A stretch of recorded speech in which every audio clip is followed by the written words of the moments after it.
In today's video, I'm going to teach you how to use row-level formulas in Salesforce reports. This is a quick and powerful way to enhance your reporting capabilities in Salesforce, allowing you to calculate new values directly in your reports.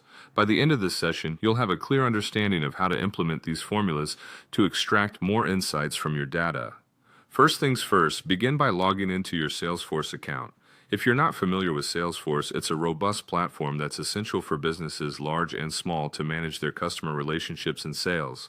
After logging in, the journey to unlocking the potential of row-level formulas begins with navigating to the Reports tab. You can find this tab on the main navigation menu. It's your gateway to all reporting functions in Salesforce. Once you're in the Reports tab, you can choose to open an existing report or create a new one. If you decide to create a new report, click on New Report and select the type of report that best fits the data you're working with. Whether you're starting fresh or working off a pre-existing report, the process to add your formula is similar. After opening your report, click on the Edit button to enter the Report Builder interface.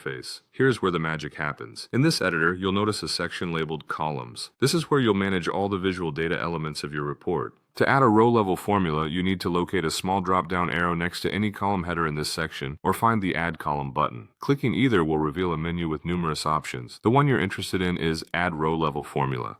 This usually appears towards the bottom of the drop-down menu. Now it's time to get a bit creative. First, you'll need to give your formula a name.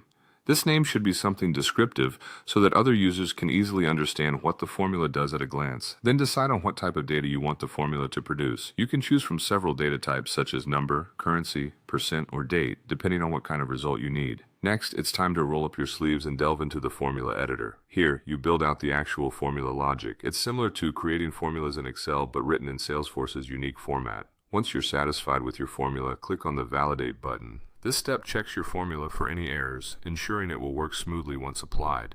Finally, to cement all your hard work, click Apply to save the changes to your report. And there you have it. With these simple steps, you've successfully added a row-level formula to your Salesforce report. This tool empowers you to draw more detailed and nuanced insights directly from your data. Thank you for watching, and happy reporting.